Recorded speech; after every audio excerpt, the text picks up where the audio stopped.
Olá, hoje nós vamos para o capítulo 16 do profeta Jeremias. Você vai perceber uma coisa interessante nesse capítulo 16, porque no começo desse capítulo a gente vai narrar a vida solitária do profeta. Realmente Jeremias é um homem solitário, né? E nós vamos narrar essa vida solitária. Aliás, nós não, ele mesmo narra a sua vida solitária.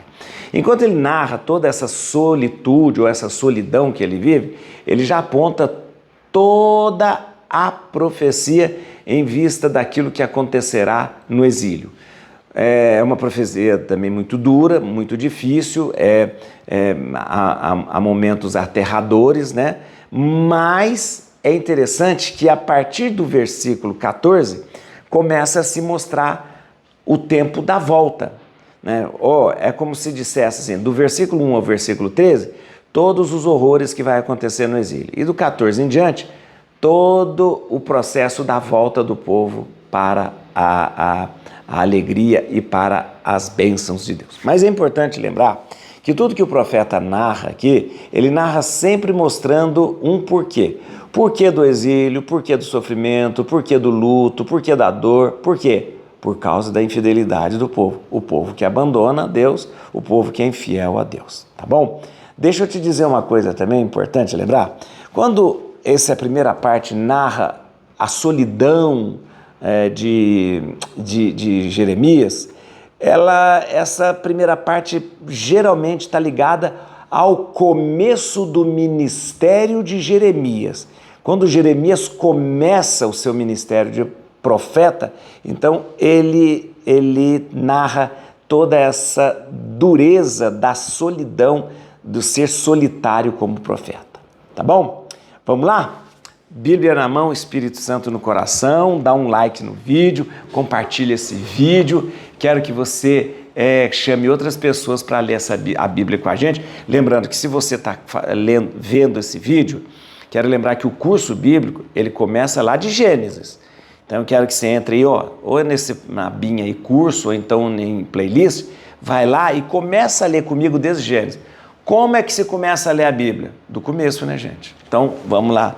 Todos os dias, faça esse exercício com você. Cada dia um capítulo, ou tem gente que às vezes lê 2, 3, mas cada dia um capítulo e acompanhe a explicação aí. Vamos lá? Capítulo 16 do livro do profeta Jeremias. Foi-me dirigida a palavra do Senhor nestes termos: não tomarás esposa, nem terás filho ou filha neste lugar, porquanto eis o que diz o Senhor a respeito dos filhos e das filhas que nasceram neste lugar, das mães que os conceberam e dos pais a quem devem a vida nesta terra. Perecerão todos de moléstias mortais, sem pranto, nem sepulturas. Qual esterco jazerão sobre o solo, perecerão pela espada e pela fome seus cadáveres e servirão de pasto às aves do céu e aos animais da terra. E disse ainda o Senhor: não entres em casa que haja luto para chorar com seus moradores, porque, oráculo do Senhor, desse povo retiro a minha paz, minha proteção e minha misericórdia. Grandes e pequenos morrerão nesta terra e ficarão sem lamentações e sem sepulturas, e não se farão incisões nem rasparão os cabelos. O pão não será repartido para consolar o enlutado que chora um defunto, nem se lhe oferecerá a taça do consolo pela morte de seus pais. Não entrarás igualmente na casa em que houver uma festa, sentando-te à mesa com os convivas. Pois assim fala o Senhor dos Exércitos, o Deus de Israel: vou abafar em tal lugar, ante vossos olhos, diante de vós, os gritos de alegrias, cânticos de júbilos e hinos do esposo e a canção da esposa. Assim que tiveres levado ao povo essa mensagem e te perguntarem: por que decretou o Senhor contra nós todos esses flagelos? Qual é o pecado, qual é o crime que cometemos contra o Senhor nosso Deus? Tu lhes dirás: é porque vossos pais me abandonaram, oráculo do Senhor, para correr atrás de outros deuses, rendendo-lhes um culto e ante eles se prosternando, porque me abandonaram e deixaram de observar a minha lei. Porque vós mesmos fizestes pior que vossos pais, cada qual sem me ouvir, obstinando-se em seguir as más tendências de seus corações. Assim eu vos expulsarei desta terra para vos lançar numa terra que não conhecestes, nem vós, nem vossos pais. Lá, dia e noite, rendereis culto aos deuses estranhos, porque eu não vos perdoarei. Agora começa o momento da volta. Foi falado das desgraças, agora fala da volta, né? Da volta do exílio. Eis porque dias virão, oráculo do Senhor, em que não mais se dirá: viva Deus que tirou do Egito os israelitas, mas sim, viva Deus que fez com que regressassem os israelitas do norte e de todos os países pelos quais os havias dispersado. Eu os farei regressar à terra que dei a seus pais. Vou mandar, oráculo do Senhor, pescadores em grande número para que pesquem. Depois enviarei numerosos caçadores para que caçem pelas montanhas e colinas até nas cavidades dos rochedos. Porquanto, sob meu olhar, tenho seus atos que não me são ocultos e suas iniquidades não se podem esquivar a meus olhares. Primeiramente, eu lhes pagarei em dobro o salário de sua iniquidade e do seu pecado por haverem profanado a minha terra com os restos imundos de seus ídolos e enchido minha herança de abominações. Senhor, minha força e amparo, refúgio no dia da desgraça. Virão nações dos confins do mundo exclamando: o que nossos pais receberam em partilha não passa de um nada, vaidades que para nada poderão servir. Poderá um homem fabricar deuses para si? Não serão deuses, porém. Então, vou mostrar-lhes, sim, desta feita vou mostrar-lhes minha mão e meu poder, a fim de que saibam que meu nome é o Senhor. Vamos lá, vamos entender aqui. No começo, o profeta narra a sua vida solitária, sozinho, sem esposa, sem filhos, sem ninguém. Provavelmente, esse texto ele foi escrito no início, esse texto sobre a sua vida solitária, foi escrito no início do ministério do profeta Jeremias. Jeremias é um homem atormentado pela vontade de pregar e de falar em nome de Deus. Já disse isso para você?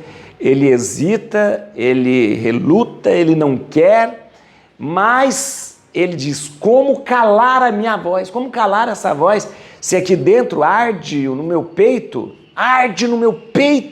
a vontade de falar? O Senhor me seduziu, o Senhor me violentou praticamente, eu não queria ser profeta, eu não queria ser nada, mas o Senhor colocou em mim um ardor que eu não consigo me desvencilhar, né?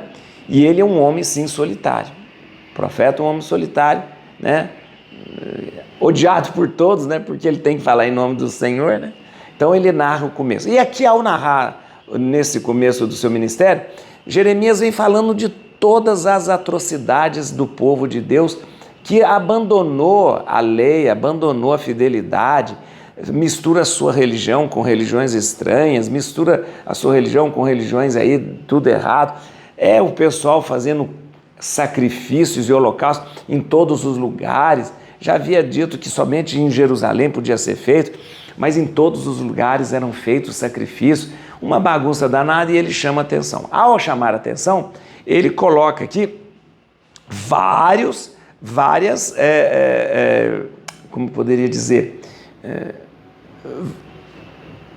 vários, meu Deus, como que minha palavra me foge, ameaças, várias ameaças, dizendo assim,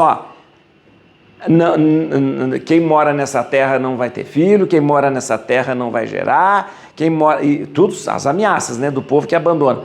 Não vão poder chorar, dar o consolo para quem passa pelo luto, que é coisa pior do que isso. Não vão sepultar, não vão chorar os mortos, não vai oferecer consolo. Um monte de ameaças àquele povo que se afasta de Deus.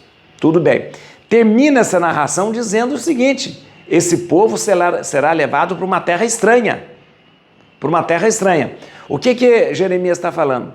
Está falando do exílio. Exílio da onde? Da Babilônia. Porque logo em seguida, no versículo 14, ele começa, depois de narrar todas essas ameaças, ele narra a volta.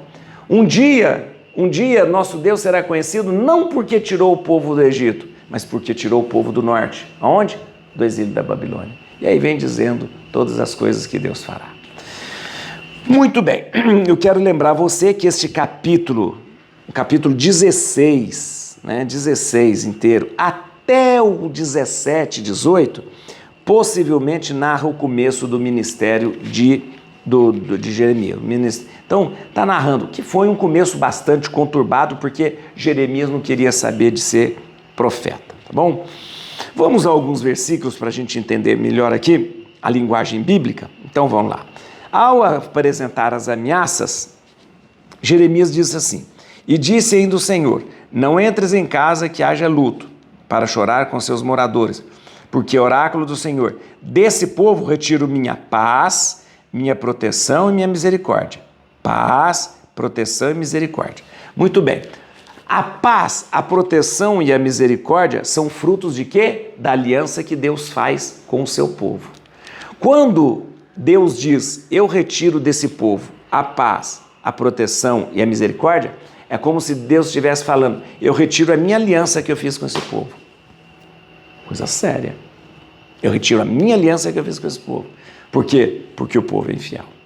Então esses três atributos, paz, proteção e misericórdia, isso são frutos da aliança. Quando ele fala você sabe que uma das coisas mais sagradas é o luto, a sepultura que dá a alguém. Quando Isaías ameaça com a falta de sepultura e a falta do consolo, é uma coisa muito séria. Veja só, o 7. O pão não será repartido para consolar o enlutado que chora um defunto, nem lhe oferecerá a taça do consolo pela morte de seus pais. Deixa eu te explicar o que é isso. Havia um ritual realizado na casa do morto que se oferecia a se fazer uma oferenda de pão e de vinho. Pão e vinho. Esse pão e o vinho era trazido à casa do enlutado, para retirar aquela família da morte e trazê-la à vida. Deixa eu te explicar. Quando morria alguém, praticamente como se tivesse morrido toda a família. Mas um só será sepultado. Então você sepultava aquele. Fazia-se uma cerimônia de oferenda de pão e de vinho, como se fosse trazer aquela família que está triste, mortificada, desesperada, trazer aquela família para a vida, tirar do mundo dos mortos e trazer para a vida. Esse ritual se oferecia pão e se oferecia vinho. Então era chamado aquela taça de vinho de taça da consolação, ou seja, taça do consolo. Taça do consolo. Então a família comia daquele pão, bebia daquela taça, como se fosse o consolo e o conforto vindo de Deus, tirando aquela família da dor, do sofrimento, tirando aquela família da morte. Tá bom? Jeremias fala assim, não será repartido pão para quem chora no luto e não se oferecerá a taça do consolo. Isso é um horror, seria um castigo terrível. Você não oferecer o pão ali na casa do enlutado e não oferecer a taça do consolo, seria o pior de todos os castigos, para uma família que passa pelo luto. Mas essa ameaça é feita justamente para que eles, possam se emendar. Fala, pelo amor de Deus, deixa essa vida de pecado, tá bom? E no versículo 14, que eu disse para você, logo depois de todas as ameaças, vem aqui a promessa da volta. Eis porque dias virão, oráculo do Senhor, em que não mais se dirá, viva Deus que tirou do Egito os israelitas, mas sim, viva Deus que fez com que regressassem os israelitas do norte e de todos os países pelos quais os havia dispersado. País do norte é Babilônia, onde o povo foi colocado como escravo. Jeremias, ele é muito, muito realista. Ele diz o seguinte, povo, se vocês continuarem com essa porcaria de idolatria, se vocês continuarem com essa coisa de querer bagunçar a aliança de Deus, vai acontecer tudo isso com vocês. Mas mas Jeremias também apresenta a misericórdia e a bondade de Deus. Um dia, Deus vai tirar esse povo do Egito não, da Babilônia e retornar esse povo mostrando o seu amor e a sua misericórdia. Deus não abandona o seu povo, mesmo que o povo seja infiel. Et cruce in Domine, fugit partes adversae, vite te leo de tribiuda, radicis